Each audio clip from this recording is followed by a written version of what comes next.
Good afternoon, everyone. Thanks so much for being here, even though the semester is wearing on to its bitter end. We're really happy to hold a Green Deal-NET lecture today with Dr. Goran Dominioni from Dublin City University, who's going to talk to us about carbon pricing and the equitable energy transition of international shipping. So Goran is here, from Dublin. He has a very sparkly CV. He's been to Yale, he's been to Cornell, he's been in all sorts of very posh places in the United States. And he's also currently leading a World Bank funded project precisely on this: international shipping law, deep decarbonisation, transition. And he's a general all-round superstar and authority on international climate change law and decarbonisation, carbon taxing questions. So we're really pleased to have him here today. I'll just do one quick advertising thing for the Green Deal-NET. So this is part of the Green Deal-NET lecture series. Green Deal-NET is a Jean Monnet research network, which the School of International Studies is part of.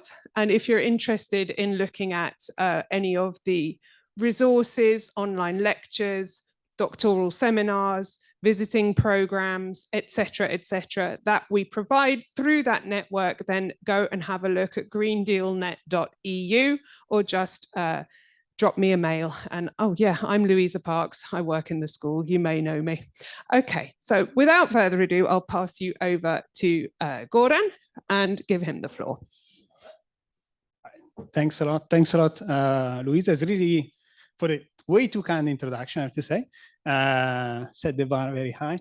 But it's really a pleasure to be here. As you can hear from my accent, I'm Italian, but it's the first time I give a lecture in Italy. So this is a fairly special moment to me. I'm very glad to have this opportunity. Yes, so as Louisa was saying, I'm going to talk about carbon pricing and the equitable transition of international shipping. Now, I was asked to not give, okay, this is not working. All right, I can use the arrows. I think it's gonna be fine. No?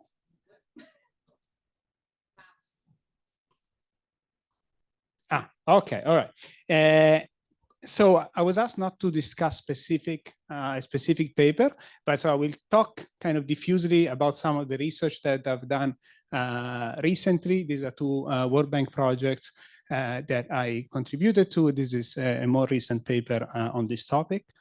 Overall, what I want to do is to give a bit of background on shipping and greenhouse gas emissions from shipping, and then discuss equity-related concerns in the decarbonization of this sector, and then look at the relationship between the implementation of a carbon pricing instrument in international shipping and addressing these equity concerns.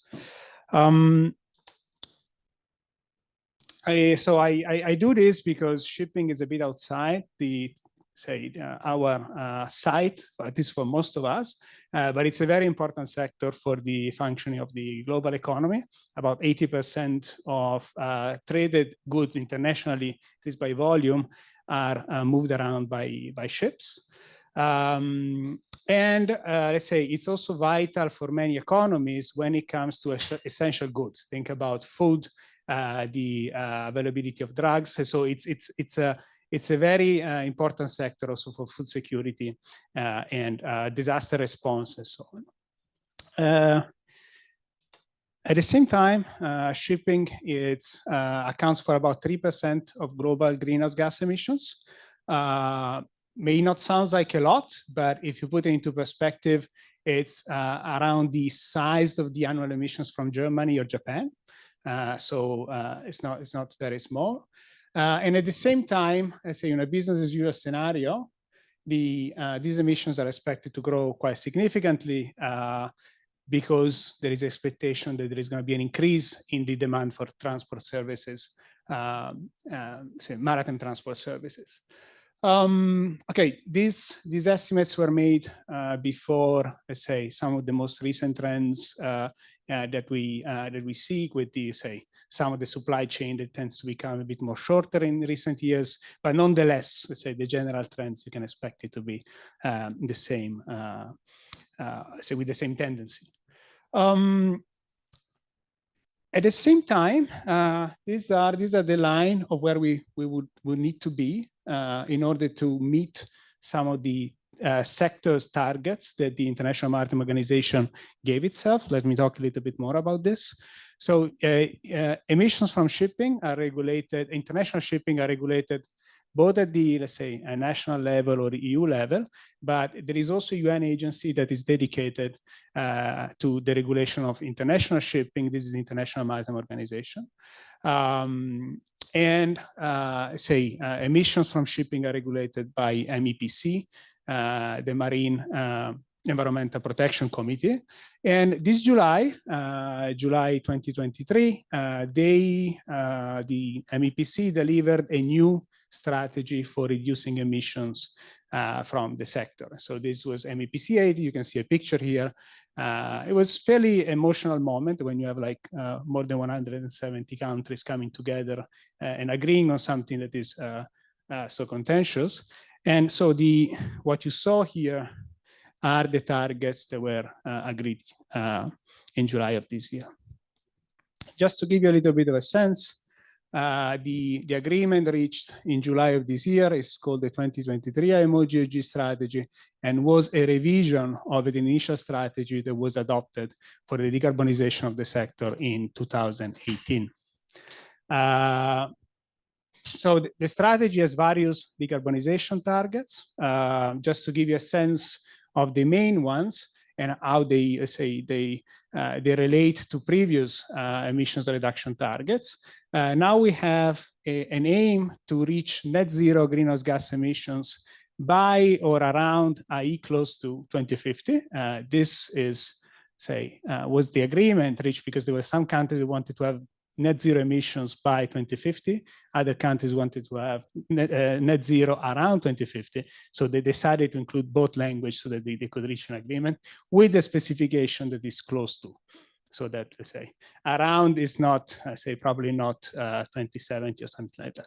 And this is a significant, say, improvement from a climate perspective if you consider what was the target until June of this year, where we had simply to reduce total annual greenhouse gas emissions by at least 50% by 2050. So now it's net zero. We move from 50% reduction to net zero. It's a significant improvement. Also with regards to the, what should be done before, what should be achieved before 2050, before we had a general understanding that emissions from the sector should peak and decline as soon as possible. What as soon as possible is not necessarily very clear. Now we have interim checkpoints for 2030 and 2040. May not sound like a lot, reducing emissions by 20% over 2008 levels by 2030, but considering that we are almost in 2024 and there are certain measures needs to be put in place, that is, I say, something quite significant. At the same time, there is also a 2040 target or interim checkpoint. They didn't want to call it a target, but an interim checkpoint was the language that agreed in the strategy to achieve emissions reduction at least 70% over 2008 levels by 2040. So it's a steep emissions reduction trajectory, if you want, compared to what we had before. And then the issue is a bit how do we get there? Now, generally speaking, we need to achieve two things to deliver on these targets. One is to improve the energy efficiency of the global fleet significantly. And the other is to, adopt at the wide scale zero carbon bunker fuels and related technologies. Now, what are the fuels that are expected to be used in this sector? I say the zero carbon bunker fuels that are expected to be used in this sector. Probably this is going to be green ammonia. Some companies are betting on green methanol and or green hydrogen more generally. But these are the three fuels that seems to be what is going to fuel the fleet of the future, if you want. Now, to deliver on these targets, the IMO now is, its negotiations are focusing on the adoption of what we call midterm measures. And so these will be measures that will kind of push the improvements of the energy efficiency of the global fleet and stimulate the uptake of zero carbon bunker fuels and related technologies. We have the negotiation tend to focus primarily on two things. One is a technical element. This is going to be a fuel standard. What the fuel standard is going to look like is not very clear at the moment.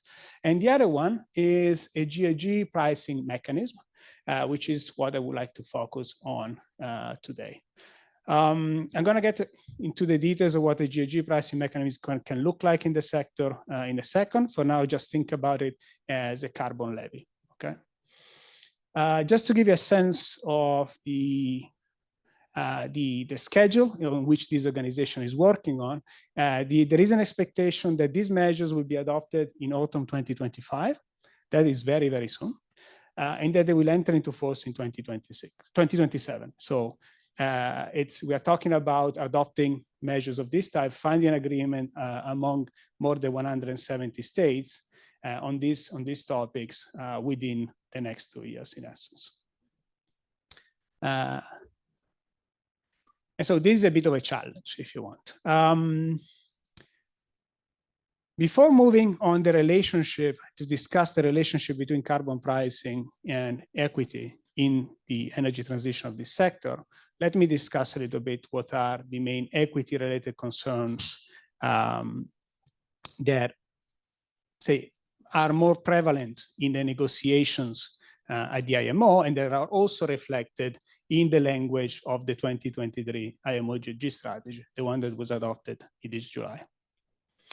Now, if we look at the strategy, the first equity-related, let's say, concern that is expressed within the strategy is that they need to be cognizant of the common but differentiated responsibility and respective capabilities principle.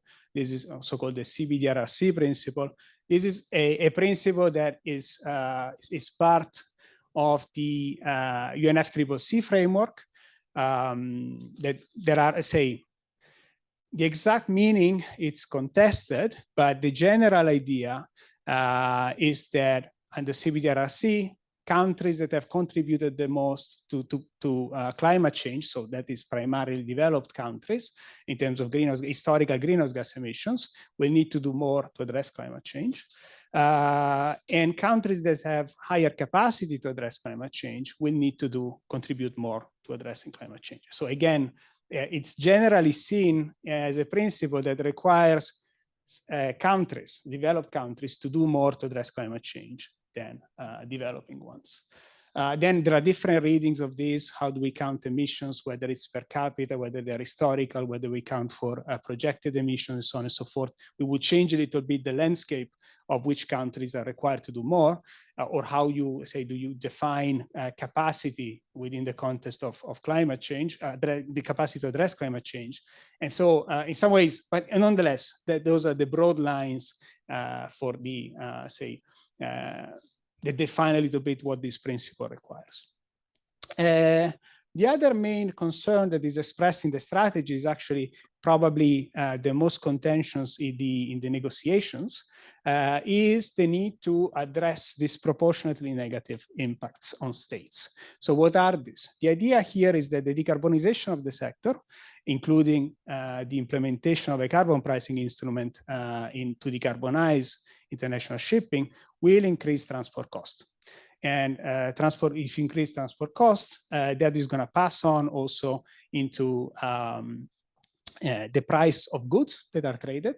And so this can have negative consequences for some of the states in terms of GDP, so export opportunities, but also in some areas, especially for countries that rely on international shipping for food security, there is also concerns about food security, ability to respond effectively to natural disasters, and so on and so forth. Because for some lines, there is a risk that shipping services will not be profitable anymore, and so some lines may not be served at least as much as they are now.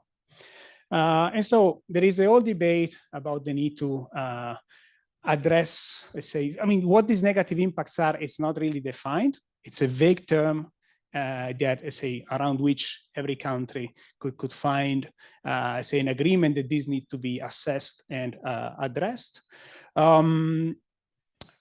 But now there is currently a comprehensive impact assessment that is being undertaken, led by UNCTAD and some, under a steering committee that is composed by different states that are part of the IMO.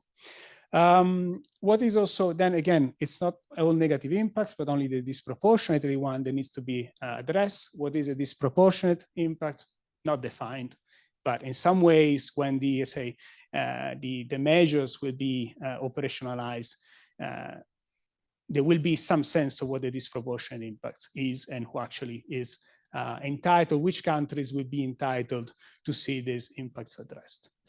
The other third main, language that is included in the IMO GHG strategy that relates to equity is actually new. It was not there in the 2018 IMO GHG strategy. It was included as part of the revision that happened in 2023, and it's a reference to say that the decarbonization of the sector, including the GHG instruments that are adopted to decarbonize the sector, need to promote a just and equitable transition. Now, just transition is generally understood as guaranteeing the welfare of maritime workers.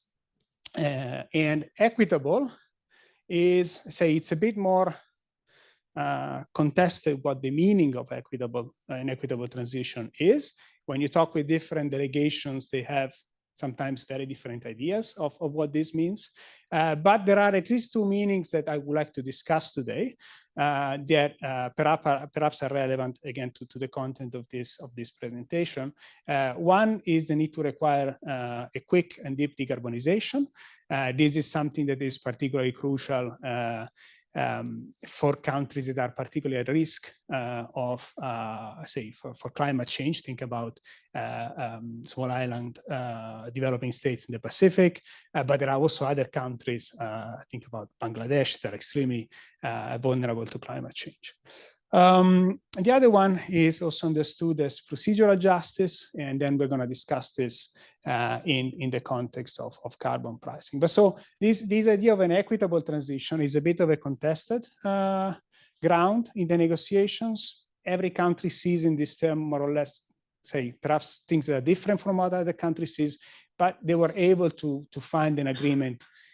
Again, it's a kind of constructive ambiguity, if you want.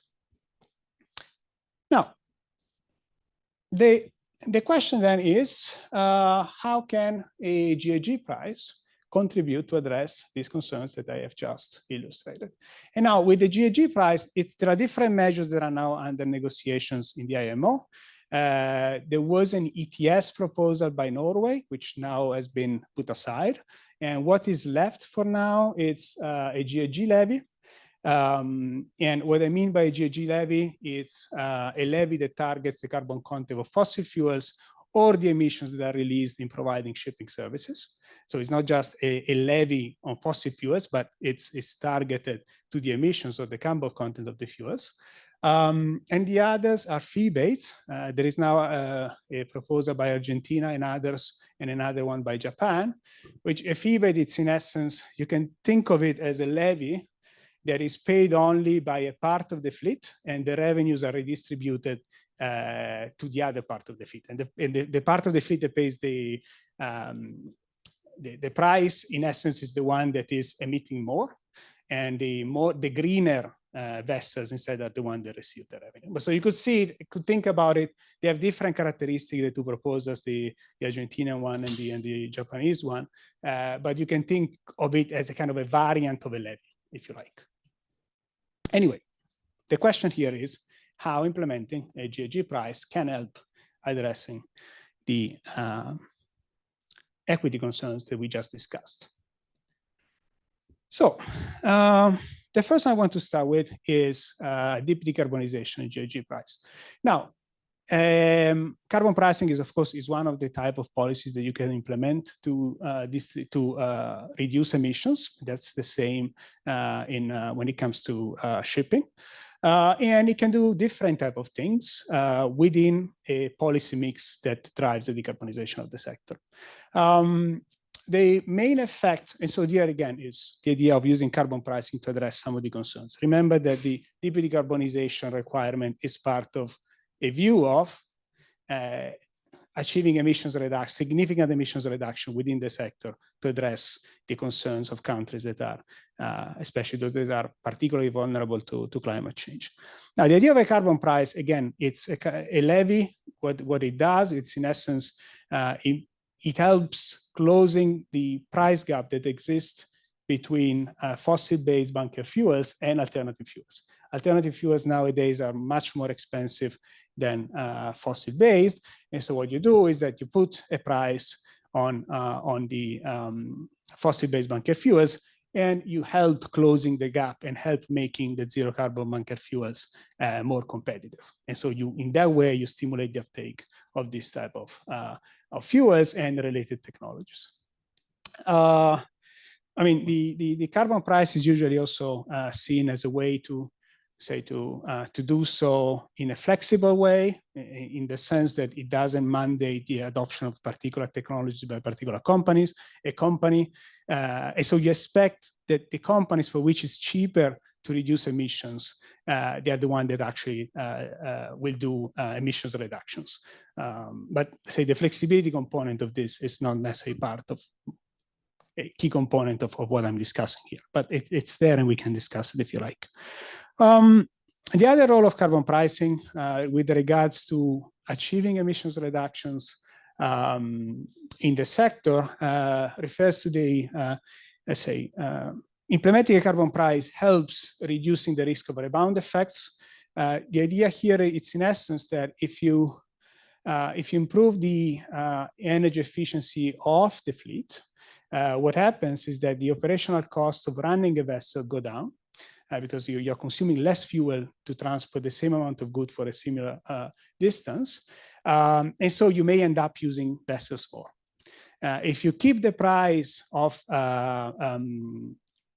fossil-based bunker fuels high, that incentive is less there. So the idea is if you're implementing energy efficiency policies, sometimes it's good to complement it with a carbon price so that you don't have, you limit at least the risk of rebound effects. And so that is also something that we would like to see with regards to shipping.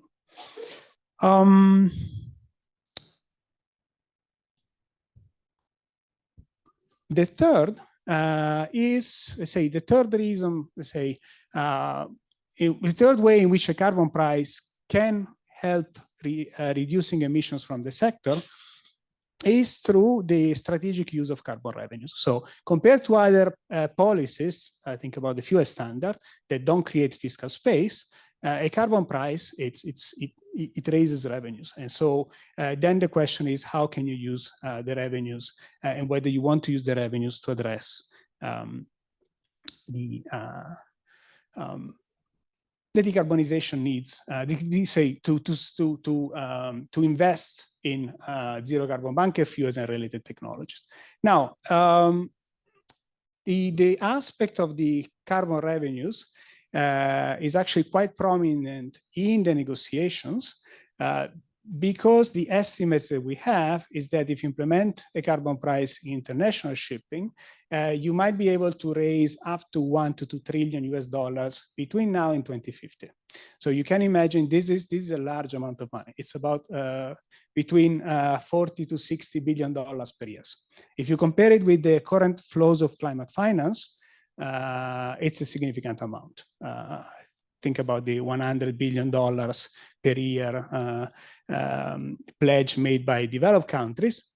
Perhaps we meet it finally today, this year, but until now they didn't. And so if you add 40 to $60 billion per year, that's a significant amount. And so there is a lot of attention on how to use revenues that could be raised from this carbon price. At the same time, the transition of the sector requires significant investments. In terms of capital investments for the infrastructure for producing and distributing zero carbon bunker fuels, there is an expectation that this will cost between 1.4 and 1.9 trillion US dollars. And this doesn't count for the costs of producing energy. And so the transition of the sector will require multi-trillion type of investments around the world. We are talking about globally here. Now, if you look at these two numbers, you say, okay, but then if the money is used to decarbonize the sector, at least part of the money, then it kind of it's almost all gone, right?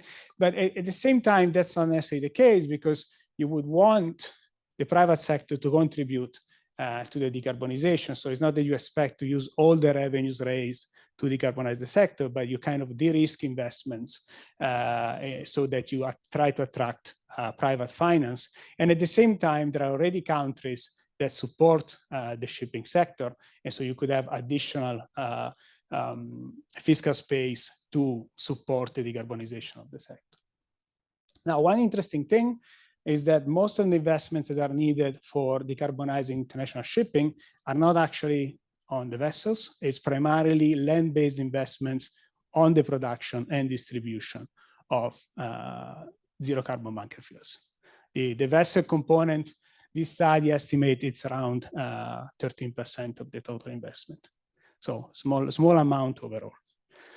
And of course, the shipping sector, it's some of these companies are quite rich, so they could pay for the technology that are needed on the vessel, or for the retrofitting of the vessel, for buying new vessels by themselves, without necessarily need for a lot of support from the money that is raised from the carbon price.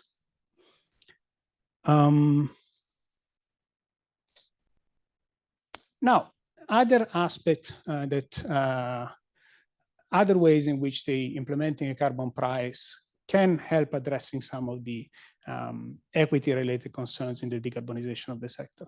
So as I mentioned before, one of the main concerns is for the implementation of a carbon price, but generally for the decarbonization of the sector, is that for some countries, they will suffer negative impacts, right? So we said we want to address disproportionate negative impacts defined in some ways or another.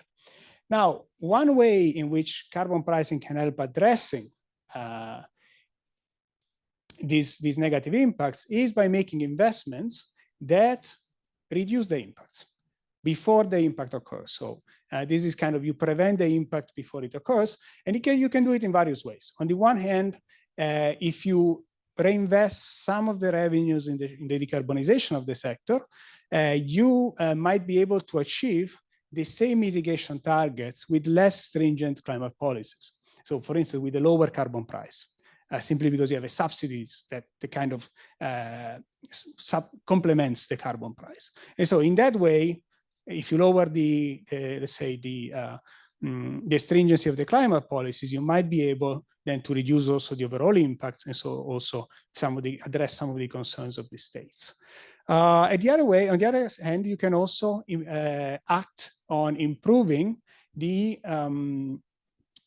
efficiency of port infrastructure.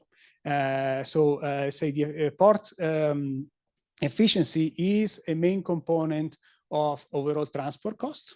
And so one thing that you could do is to use some of the revenues to improve the efficiency of ports in countries that are particularly likely to be affected by the decarbonization of shipping, and so offset some of the negative impacts that may derive from the implementation of a carbon price in the sector.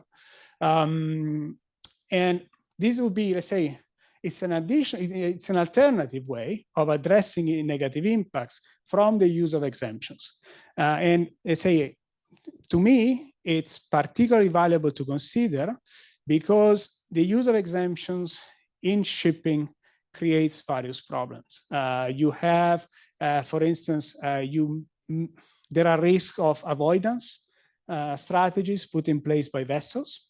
You have problems of course, an exemption, first of all, reduces the stringency of the policy, and so you have less incentive to decarbonize.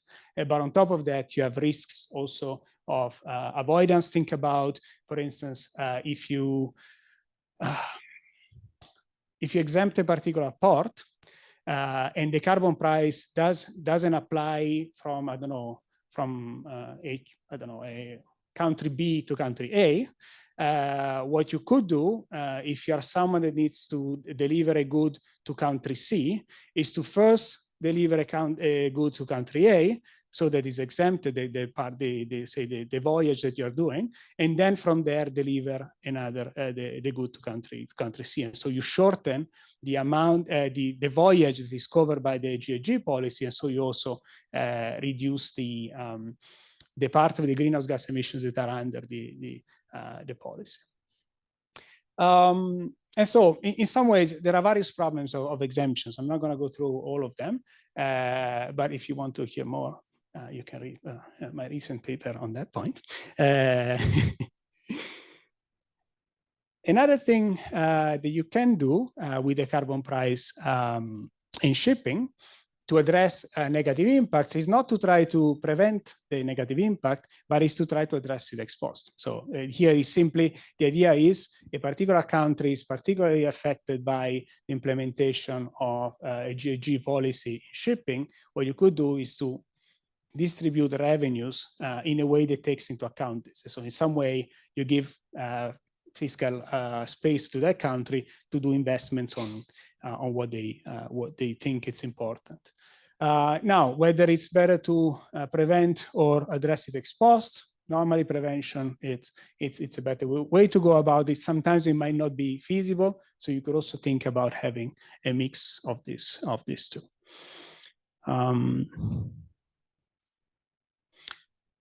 Other thing with, let's say, another concern that I told you about is CBDRC, common but differentiated responsibility and respective capabilities, which again is included in the strategy. And again, here, the fact that carbon pricing compared to other GHG policies raises revenues gives an additional opportunity to address CBDRC that, for instance, a fuel standard wouldn't give, or an energy efficiency policy would not necessarily give. And so the idea here is simple, that if you raise the revenues, then you can distribute this revenue to countries, considering also their relative contribution to climate change and capacity to address climate change. And so you could distribute it, for instance, to countries and asking them to use it to address climate change. That could be projects or programs that address climate change mitigation or climate change adaptation, depending on, there are all debates about whether it should be only mitigation or also adaptation within the negotiations. Another thing you could do is to simply give them access to some funding, and then they use it as they wish, for instance, also for improving maritime transport infrastructure or even beyond the sector. Now,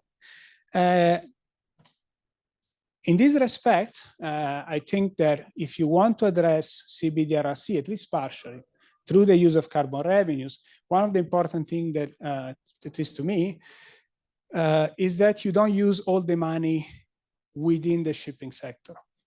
The reason being is that the shipping sector is quite concentrated in many ways. And so if you use all the money within the sector, many countries will not be able to access any money. So let's say if this revenue is raised and then there is a fund that distributed to countries, and you say all the money needs to be spent on vessels, the production of zero carbon bunker fuels, many countries will not have access to this money. Simply just to give you some number, there are more than say 100 developing countries account for 1.8 of the global fleet in terms of ownership. It's also highly concentrated in terms of flag of registration. So 93 developing countries are less than 2% of the global fleet. When it comes to also, let's say, shipbuilding capacity, because of course, when you want to create, if you stimulate, let's say, a renewal of the fleet, countries that have a capacity to build vessels that are zero carbon, can run on zero carbon bunker fuels, then you say you're kind of channeling some money into these countries. And again, there are 20 developing countries that have less than 0.1%. So in some ways it's very concentrated. In the developing countries, China accounts for about 40% of the shipbuilding capacity. And then the other two major ones are Japan and Korea. And so again, if you use all the money, when it comes to zero carbon bunker fuels, the production, it's a bit more distributed across countries. So more countries would have capacity to produce these fuels. But at the same time, this doesn't necessarily apply to every country. So there are many seeds and LDCs, they don't have the resources to do so. And sometimes it also depends a little bit where you are geographically located, so that if you are close to a shipping route, then it's easier for you to become a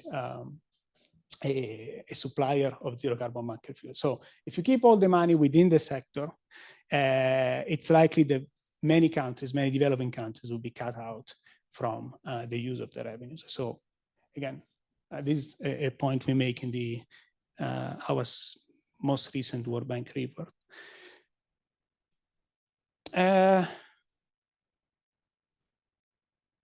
Procedural justice. So here again, the relationship with the GHG price relates a little bit on how you structure the distribution of these revenues. And there is now a lot of discussion about whether the revenues should be used, distributed through an existing fund. This could be the Green Climate Fund. You probably have read in the news that there is also discussion about the Loss and Damage Fund, whether to channel some of these revenues through that. Could be the Global Environmental Facility. I mean, there are more than 90 climate funds in operation today. So you have a wide choice on what to do. But there is also many countries that actually want to have a new fund that is more shipping related, that is somehow related to the IMO, and so also reflects the political reality of the IMO. And in that sense, I say the procedural adjusting component, this here enters a little bit in the governance structure of the funding body, of the fund that distributes the money. So if you look at the governance structure of existing climate funds, they vary quite a bit in terms of composition, representation of countries.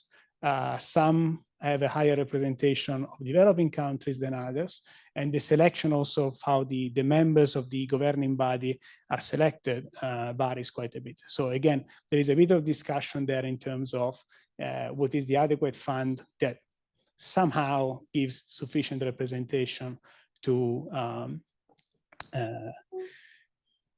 especially developing countries and seeds and LDCs in particular, smaller developing states and least developed countries. Now, in that respect, one important thing here is that the revenues that you raise from international shipping are not easily attributed to any country. Now, this is because the ship ownership is often of, let's say, related to one country, but then the ship is actually run by another company that is from another country, and the goods are transported from, I don't know, one country to another, and whoever pays the carbon price, which is not clear at the moment, could be the ship owner, could be the charterer, could be the importer, probably less likely. But the carbon price is distributed along the supply chain in some way or another.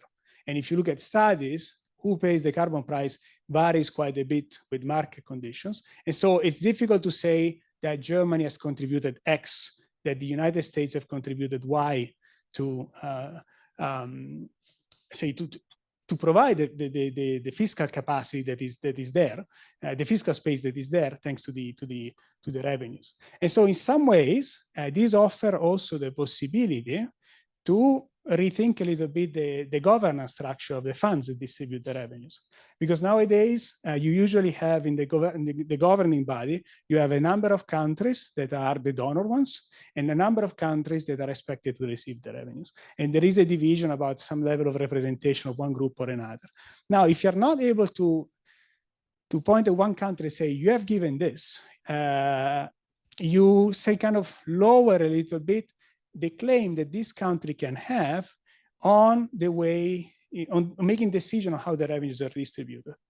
And so in some ways, carbon revenues from shipping open up the possibility of rethinking the governance structure of the fund that is going to distribute this revenue, whether it's an existing one or it's going to be a new one, in a way that is less donor driven. So again, there is a procedural aspect component there, procedural justice component there that it's peculiar of this compared to traditional international public finance that goes to climate change.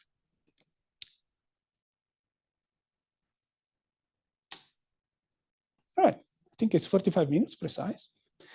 So again, the question here was, how can a GHG price contribute to address equity-related concerns in the decarbonization of the shipping sector?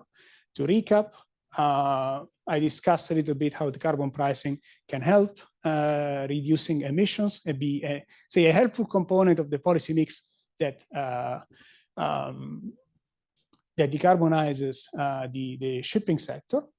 Can help in some ways addressing disproportionate negative impacts, even though we don't have a clear idea of what disproportionate is, but there are ways in which you can do that. If distributed in certain ways, you can also, it offers, say, an additional opportunity to address CBDRC related concerns. But here again, one condition is that at least part of the revenues are used outside of the sector. And then it can also help addressing procedural justice concerns, also when it comes to climate finance more broadly, because again, it changes a little bit the donor recipient dynamics that exist in existing climate finance and the governance of most climate funds in operation today. And again, this requires in some way that there is an adequate governance structure put in place to reflect these differences. And with this, I thank you a lot, and I look forward to questions or comments. Thank you so much.